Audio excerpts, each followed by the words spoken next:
They are not coming for Nnamdi Kanu, they are coming for you. Nnamdi Kanu just happened to be standing on their way to jihad and the Islamization of Nigeria. Please have this at the back of your mind. Let me take it again. They are coming for you. Nnamdi Kanu just happened to be standing in their way to jihad and the Islamization of Nigeria. All right, he went on to say, according to the post dated 14 October 2025, Obasanjo also emphasized that Nnamdi Kanu's resistance has been a major stumbling block to forces seeking to dominate and suppress other ethnic and religious groups across the nation. It is because of Mazi Nnamdi Kanu. All right, he went on to say, Islam is one of the largest religions in Nigeria, with most of its believers or Muslims living in the country's northern region. Okay, finally, it says, let me zoom it so you can see it. Finally, it says, Obasanjo served as Nigeria's military ruler from 1976 to 1979 and as a country's democratically elected president from 1999 to 2007. All right. Kanu is the leader of the indigenous people of Biafra, a separatist group agitating for the restoration of the Republic of Biafra in southeastern Nigeria. The region's secession in 1967 led to a 30-month civil war. When the war ended, the region was reintegrated into Nigeria. All right, finally it says, Kanu has been in the Department of State Service custody in Nigerian capital of Abuja since June 2021 after he was arrested in Kenya and brought back to Nigeria to face trial. He was first arrested in 2015 on charges bordering on terrorism and treasonable felony, among others. So we have seen it. The major news here is that they are not coming for Nnamdi Kanu, they are coming for me and you. And what is their mission? It is to Islamize Nigeria. Now, let me show you a proof that this is true. Nnamdi Kanu now, if he inclines to stop the agitation, the violent agitations and killing of people, and he says he's going to pursue whatever dream he has peacefully, I will be in the forefront trying to see that this man is released, because I should be given an amnesty for despite the offenses and atrocities he has committed. Did you hear what he said? Now, the major thing he said in this video is this. Please stay with me. He said, if Nnamdi Kanu is inclined to peace, stop the agitation. Please, stop the agitation and stop the killings of people. I will push for his release. You can imagine Sheikh Gumi, the mouth of the terrorist. You can imagine Sheikh Gumi giving Nnamdi Kanu condition for his release. That if he stop the agitation. And why must he stop this agitation? Because they believe that it is in this agitation that he is exposing them, and he is also, including forces that will stop them. It is through this agitation that Mazi Nnamdi Kanu is exposing them. Of course, we've had so many things that Mazi Nnamdi Kanu said that is coming to pass in Nigeria today. And not only that, Mazi Nnamdi Kanu went into action by forming ESN to protect the Southeast. So they are very worried about that young man. They are worried, seriously worried about him, that he is stopping them from, achieving their goal in Nigeria, which is what? To Islamize Nigeria. Why must Kanu stop agitation for you to push for his release? Because you know that it is through this agitation that he is stopping you. Now, please, I want you to stay with me. We are going to expose a lot of things in this video. Now, I will play a very short video for you. In this video, it is a claim to substantiate this, to tell you that this agitation is their nightmare. So please, listen to this 45 seconds video. Then I will still tell you something that will shock you. Listen to him. It's not about ransom. They just want to pass a message. We can come in. We can do what we need to do. And there are some hardliners in this government that are sponsoring this kind of narratives. They just want to show that they can Islamize this country. They think about Taliban, they think about the Mujahideens, and they want to replicate it in this country. And they don't care what happened. They simply don't care. As long as at the end of the day, there's Sharia and there is whatever thing they have in their head and they want to achieve. So these people that are sending messages are sponsored by Nigerians. You remember this Boko Haram issue started since 2012. Yeah. And I was in the military intelligence that time. We arrested those people. It is my organization that actually conducts interrogation and interview. And they mention names. I mean, I can't come on the air and start mentioning names of people that are presently in government now that I know. Presently in government. That the boys that we arrested mentioned. Some of them are governors now. Some of them are in the Senate. Some of them are in Aso Rock. The intention is to Islamize Nigeria and practice Sharia. And it doesn't matter if some people die. It doesn't matter if you're embarrassed. It doesn't matter if our economy has degenerated. Look at the interest rate. Look at the inflation rate. Look at the debt profile of Nigeria. They don't care. As long as at the end, the Quran is at the sea. So some people in this country have this mindset, and we must tell the truth. If you tell the truth, you die. If you don't tell it, you die. Some people have this mindset to Islamize the nation, and they are in the government, and people know them. The DSS know them. The NIA know them. The DIA knows them. You can't succeed without an inside person. And this attack you saw has insiders collaboration. 2 years at the end of the Nigerian Civil War. There's another one of you commanding your men at an airport, at a runway, and then finally signing the documents to release Biafran soldiers who were prisoners of war. What are the memories that stay with you? What do you remember 50 years on, Chief? What I remember is the pain of the war on both sides, the loss on both sides, and the fact that came to us all vividly that the futility of the war, what we achieved at the end of the war could have been achieved without one bullet being fired.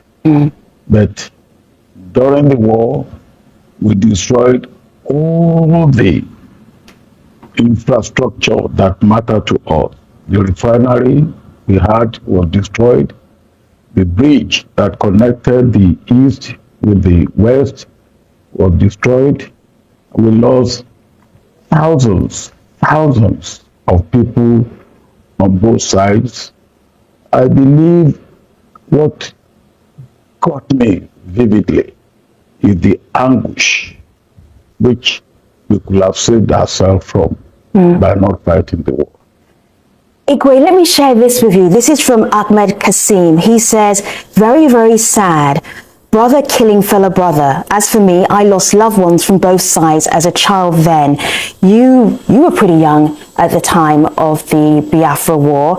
The searing memory for you is what? What would you want to share with the world?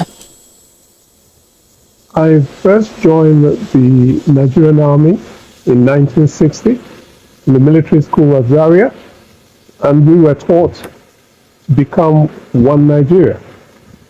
I came back from the United Kingdom in 1965 and was teaching in Lagos and the military cantonment in Apapa. But the greatest shock of my life for that war was the fact that a coup d'etat happened in January 1966, which was carried out by a large number of Nigerian army officers from all parts of Nigeria, north, east, west, and south.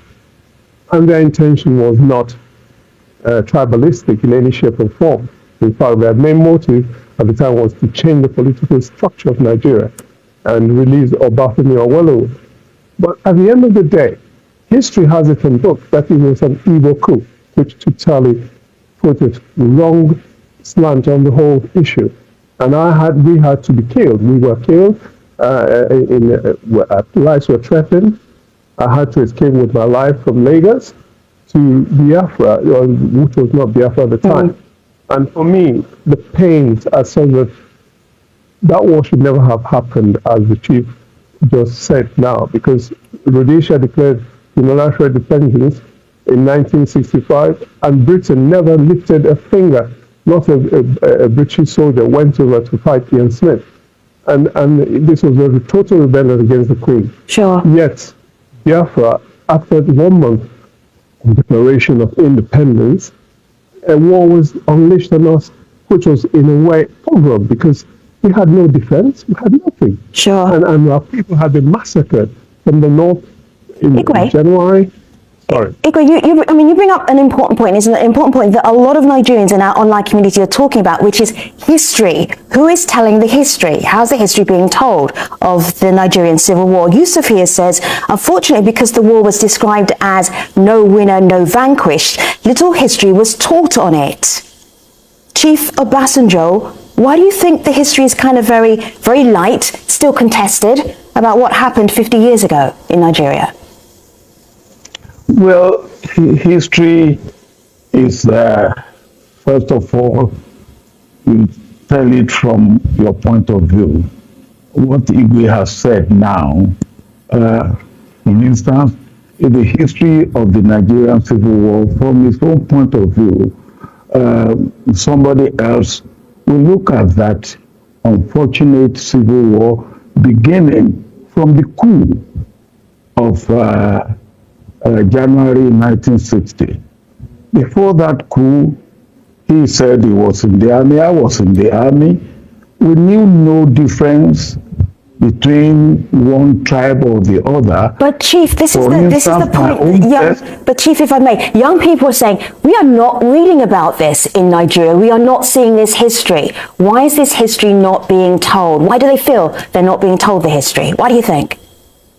Well, now, I believe that we haven't got the history written from the perspective of an objective historian. I wrote a book on the Civil War. I wrote it from my own point of view. I call it my command. It was my command of the war from my point of view. Now, other people have written 5 majors or 4 majors. They wrote it from their own point of view. And the story that, or what the Igwe has said. Now, another person will say, look, that the coup was, whatever may be the objective or the intention, the operation of it or the execution of it was one-sided. Now, let me give you figures. From the north, at least 4 very senior military officers were killed. Mai Malare, Abu Gulajima, Kru Mohammed, Chief, and James Parham. Chief, Chief, the point that you're making, and I understand it very acutely, and I apologize for pushing you just a little bit for time, is that depending on what side you fought, you have a different story to tell. We appreciate you telling your story on our program today. And also, Igwe, we appreciate you being on this program as well. Thank you so much. When I was fighting for the war of unity in this country, I used Igbos, Hausa, Yoruba. Even though we were fighting against Igbos, not that you should go, but that you should come. And I used Igbos to fight Igbos to come. So if anybody says to me that then somebody should leave any place, now the one way says somebody should leave, now he to leave.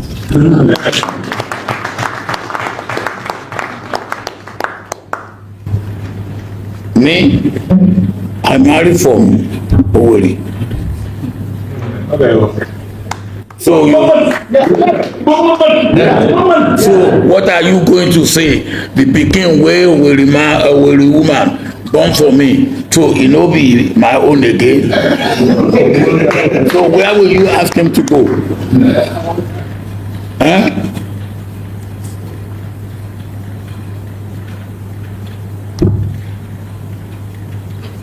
When I was campaigning, he was there. Small time now they say I no like Igbo. I say, me? You gave him all our votes. I say I no like Igbo. So I said, how do I deal with this? And the thing was gaining ground. So I said, okay, we go to Owerri. After the campaign, I said I want to meet leaders of thought, Christian clergy, traditional rulers, dignitaries, private sector. I took my son, and my son speaks Igbo with Owerri dialect. So, but he normally doesn't. And when I say, why are you not speaking? So that when they are abusing you, I will hear.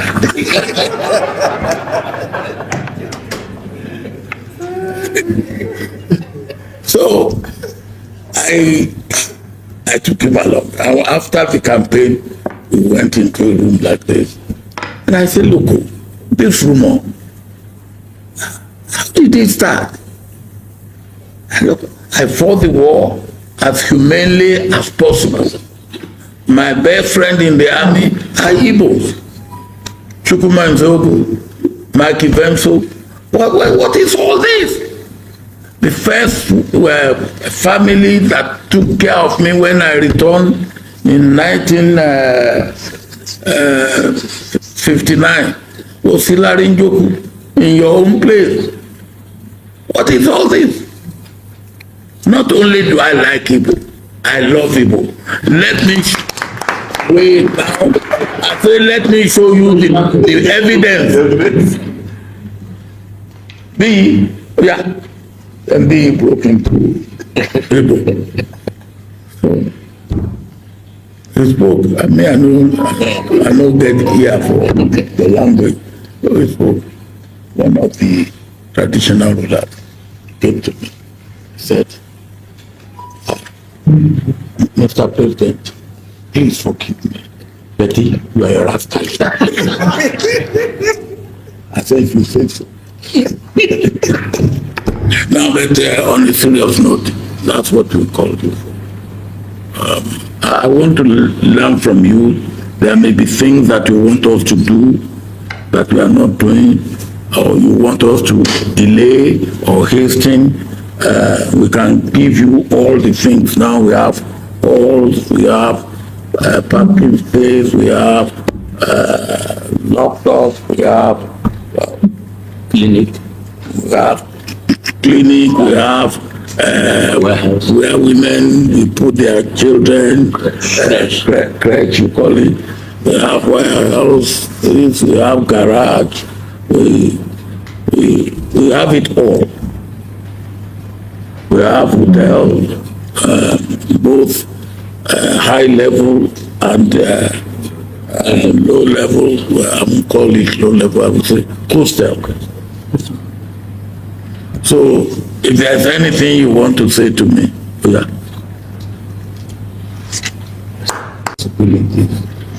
You see, out there, my experience is that there's good out there.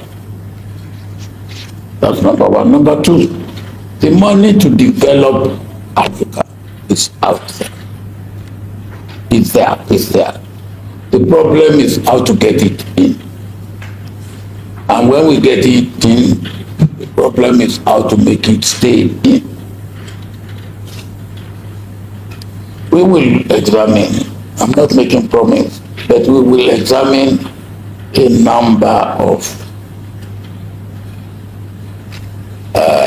possibilities, if I can put it that way. What the international community and people out there want is to see that we are sincere, that we can perform, that when we say we are doing this, we are doing it.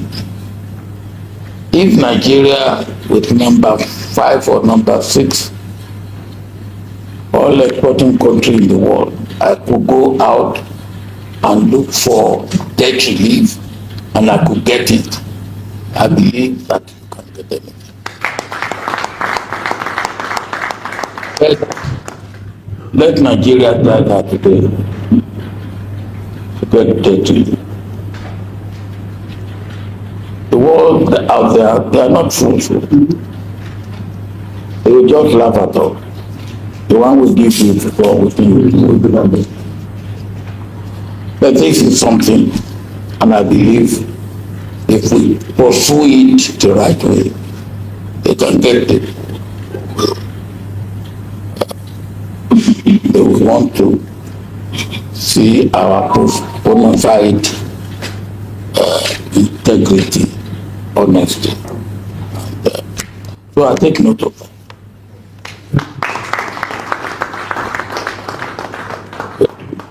Thank you very much for that. What I want to say to you is that we want to build the Owerri Central Market. It is something that has been contemplated since the creation of Imo State. And for one reason or the other, it has not been implemented. So this young man then decided to spearhead it. And he was looking for an accomplice. So he came to me. And I've known him in politics. He's a man that if I have had my way when I was leaving government, and I could say, look, yes, a southerner has been there for 8 years. Here is somebody, again, a southerner could be there. I didn't believe that. I thought that, I believe that after 8 years of a southerner, he should go to the north and come again. But if I had had that, he is one man that was killed.